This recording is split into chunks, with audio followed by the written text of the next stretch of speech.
All right, folks, we're back on the Bossman Show. A friend of the show, Abilene Christian Wildcats head coach Brette with me on the Bossman Show in the year four. Brett, gonna talk to you, man. How you doing out there, man? Doing great, man. Just we've got a little bit better weather, as you can see behind me, man, than you do there. But really looking forward to talking to you. It's all season.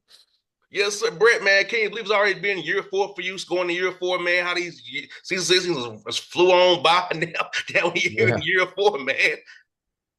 yeah, it goes fast, man. When they say time flies, it truly does. And we've been through some awesome highs here in my first 3 years, and some tough lows. In terms of wins and losses, but man, all a great experience. I'm at a great place, an unbelievable institution, and fired up for year four. No doubt, man. Let me ask you for you. As you've took this job, man, and now it's got into the NIL space now, the portal space. How has it changed the way you and your staff evaluate players, go out the players to find who's the right fit for Abilene Christian?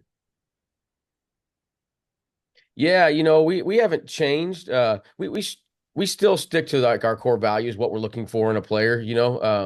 Anybody who watches our program knows it's based on toughness and grit and those kind of things. We've never been the most talented team, and but we haven't changed that. We're still looking for tough kids, kids with grit. But at the end of the day, we were a little late to the party when it came to NIL and all that stuff. Didn't think that necessarily would hit our level, the mid-major level, as quickly as it did, but it did. And so the last 2 years, kind of when NIL really started kicking in, I felt like we were going into a gunfight with a knife, I guess, as people would say. You know what I mean? Like, we weren't. We didn't have those things. And as an institution, man, the supporters of Abilene Christian University basketball have really got behind this program and knew that it was something we had to jump on board with. So, of course, things are better now, but and we've slowly caught up, I think, in athleticism and size and all that with the other teams in the WAC. So, excited about it. It's changed the game a little bit. But even with all that said, man, we're still looking for toughness. We're still looking for, do they make people better? Are they good teammates? Those things haven't changed regardless of whether NIL is a factor or not. You know, I feel Brett too for fans now and then the donors now who are part of this now with NIL. They feel more part of the program. They used to do that; they would donate money and that would be great. But now putting them in that collective now and knowing that, hey, well, I put into this collective here is really going to help these guys on the court, help you and your staff retain guys, help us win. I feel like it makes the fans feel even more engaged, more part of it now than previous model where that's even though the athletic department and it goes to it split up every which way it does. But now they know that they're actually having a firsthand impact on the program. Yeah, there's no question, man. It does. They're involved in a different way now, right? Like than they used to be, and so there's good to that, and there's some bad to that too, of course. But yeah, I mean, I think it's the new age. We have no choice. I think I'm 100% supportive of it. I think that players deserve, to make an income off of their name, image, and likeness. I think that we've got to get it figured out a little bit. That it's a little out of control. There's got to be some sort of regulation. It can't just be 100% free agency all the time. But I think we're heading in the right direction, and I think both everybody wants it to head in the right direction. So good things to come, and both sides, supporters, boosters, athletes, coaches. I think we're all on the same page of trying to get it to go where it needs to. And Brett, I saw you have three freshmen on your roster, man, and talk about that, man, to be able to coach and develop these young guys. And now, as these COVID guys age out, now the premium will come back again, finding great high school players who can really impact. Wisconsin's probably going to 15 now with this settlement that I'm hearing about. So you have an opportunity to develop some guys on your roster now. Let's talk about finding these three young guys that you got in to be able to coach and develop these young men and teach them about how the Abilene Christian way is.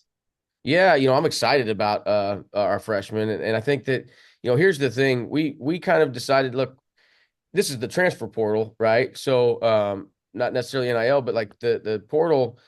Look, the bigger schools, the Power Four, what have you, whatever you want to call them nowadays, is they're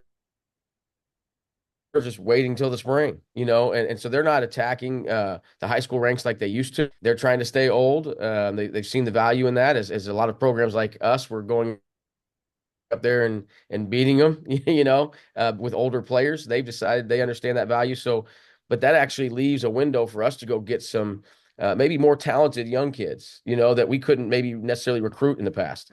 And I think that all these guys are examples of that, and so I think my staff did an unbelievable job going out and attacking the high school ranks and getting three really good ones to come to ACU, and then it's our job to see if we can develop them and keep them here. But ultimately, if we don't in the future, then that means they did some really good things for us. And so, if they're doing good things for us, other people are going to want them. But now that the COVID kids are kind of done and there's no extra fifth year.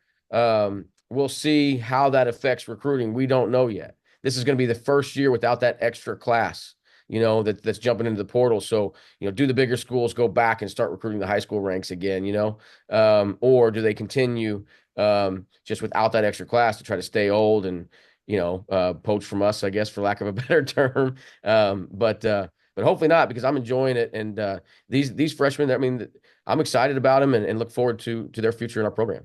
100%. And also, you have some good veterans you can trust as well to help these young men grow into your program and show them the way, know how to practice, know how to eat, know how to go to class, find the right places around campus. It's about important is to have those veterans on your roster as well to help these young men and help show the way, kind of trickle down that culture from you and your staff down to the locker room, so they can be a player-led locker room rather than being coach-led locker rooms, which we know don't win as much as player-led ones do.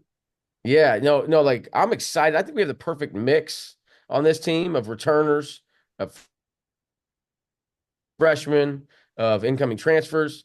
I think we kind of hit it. I'm really excited about this team because of that. And I have the right veterans, right? Like the guys that do take care of their bodies and understand the importance of that. The guys that do go to class, the guys that know how we play and believe and bought in, I guess is the term, to how we do things here. Because those are the guys that are setting the standard for the freshmen, right? Or even the incoming transfers. And so with that group of returners, of veterans, along with some transfers that are sprinkled in there in our three freshmen, I'm super excited, man. I was telling my staff the other day, like, I am enjoying practice at a level that I've always enjoyed it, but like at a level that I haven't experienced in a while, because of that. I think that this team has, I mean, we could not win a game all year, but I truly feel like this team has a chance to be good because of our veterans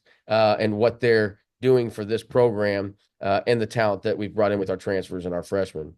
And no doubt, Brett, and having veterans with great habits, I'm big on habits, so you got to really be consistent with your habits, and having guys who have the right habits on and off the floor is only going to help the team become better, because I have to get in line now. I can't be the one slacking. I got to be on point today because my vets are doing this. If I'm doing it, they're going to call me out. So I think it's great to have vets with great habits, consistent every day, about the process and about winning ways, doing the right things to win on and off the floor. Yeah. Yeah, Leo Bedio, I'll just use him as an example. He was a redshirt freshman. And when we won 25 games a couple years ago, and made it to the WAC championship game and fell just short to New Mexico State, who then went on to beat UConn.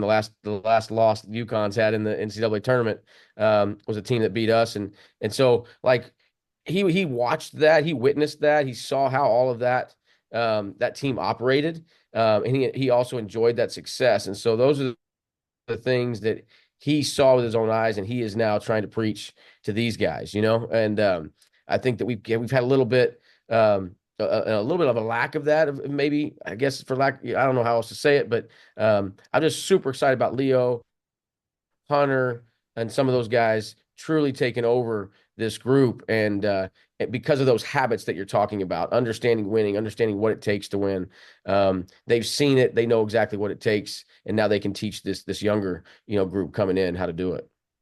And Brett, also, man, look at the size on your roster, man.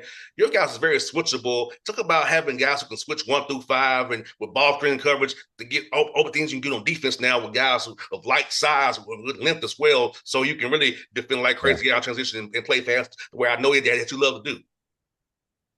Yeah, yeah. Anybody who knows anything about our program knows that defense is a big part of what we do. We typically lead the country in a number of defensive categories every year. As we moved up, from the Southland into the WAC, that's the thing that we ran into a problem with. It was the size on the roster, and so it's taken us a couple years to finally get caught up to that. But man, we're back. And that's one of the things I'm so excited about is as we're in practice, we're switching more. We're doing some more of those things that we used to do. That the last couple of years I had to kind of get away from, just due to just due to size. And so yeah, man, like our defense, I think is going to be back to causing problems and for people and creating havoc and pressure and panic, I guess, on our opponent's part, which is kind of what we do because we can switch and we can fly around and we can do some of those things that we haven't been able to do necessarily the last couple of years. No doubt, man. And trying to win these close games in March, man, in conference, the defense is what travels. And having, like you said, the length, the guys can wreak havoc, cause that conflict, that confusion, man, and getting out of transition and getting the rebound and getting that on the break. Because I both know pressure's not over till you get the rebound. So having that size is going to be very important. And also if you win close games. So talk about that piece as well, man. Teaching guys how to win close games and staying attention to detail when it gets tough and not folding in those tight moments where adversity makes a strike late in a ball game. Yeah, so I've had both teams. I've had teams that won. It seemed like they won every single close game that we were in. My team last year was in almost every single game. I can't tell you how many 1 and 2 possession games we lost last year. We were right there. And I think that going through that experience, as tough as it was last year to go through those tough, close losses, we learned a lot through that. I think we had kind of started taking for granted that, man, we're just going to win, we're going to win those games. And all of a sudden, the roles flipped on us and we were able to learn some things. I was able to learn some things as a coach, like, hey, there's some changes I have to make necessarily now. Some things I used to do in close games that maybe I need to switch up now. But I also think the players have learned through some of that stuff. Like, what did we do wrong? We have film. We've been able to learn through that hopefully maybe this year that role can be flipped and we can get back to being the team on the winning side of those close games. And we had a couple close wins last year, but man, we had some devastating losses. Probably the most overtime games that I've ever had in a season. The most game tying shots that have ever been hit against a team of mine. Even our last game of the season in the conference tournament where, we get a steal. It looks like we're going to go win for a layup. They make an unbelievable play, throw down a guy, heaves a prayer to win the game. It's just like that doesn't happen. So, but I think these guys have learned from that and that we're primed and ready to flip that this season for sure. No doubt, man. You got a heck of a non-con schedule, brother. You got Texas A&M, Baylor, New Mexico State, CBF Austin, the Montana State MCA, and I ain't coming to Kennesaw State on the 20th of November. I'll be there to see that game, brother. So Yep. you got a heck of a schedule, man. Yeah. Yeah, it doesn't get any easier. I just learned a long time ago. I've been, even as an assistant, I was kind of the scheduler, and so I've learned, man, it doesn't do you a whole lot of good just to go schedule a bunch of easy games. You hope to have a couple of those. But at the end of the day, it's all at our level. Let's be real. It's about winning 3 games in March, Yes. right? To win your conference tournament, to get to the NCAA tournament. So, I think if we let our egos get involved, and it's all about just trying to win as many games as we can in one big picture. That's great. Of course, I want to win every game we're going to play, but I also want to challenge my team. I want to get better, and I think by playing teams like that, we can grow, and ultimately that's going to be what prepares us for March because that's all that matters. We're not going to get an at-large bid, not right now. It's just not going to happen. And so, how do we get into the NCAA tournament? We win those 3 games in March. So let's prepare ourselves the best we can by playing really good competition, understanding how to compete in those games, to win those games. And I think that's why we've had so much success in the past of winning some of these games against the Power 5, Power 4, and getting into the tournament is because we've always scheduled, you know, very, very tough. And some years we roll through it, we find a way, and some years we struggle through our non-conference, but we still is that week in March. Can we win 3 games in a row or not? That's all that like, having a full roster healthy. You got that right. That's what it counts, Hmm. man. And you build that callus now is gonna help you, tough environments, man. And come that important week in March with Brett, man. Thank you for your time as always, brother. Hope we're talking again in March when you go to the big dance. I'm gonna put it in the atmosphere now. No Hopefully we're talking doubt. again in March. So know that you made it to the tournament, man. But I always should have in the show, man. I always enjoy our chats, man. Appreciate your friendship. It's good to see you in Atlanta as well at Lake Point, brother. Yep. Always good to see you, and I hope to see you at Kennesaw, man. I'll Come be watch there, the brother. game. The 20th. I'm there, brother. I got it on my All right. calendar. All right, man. Appreciate you. Thanks, buddy.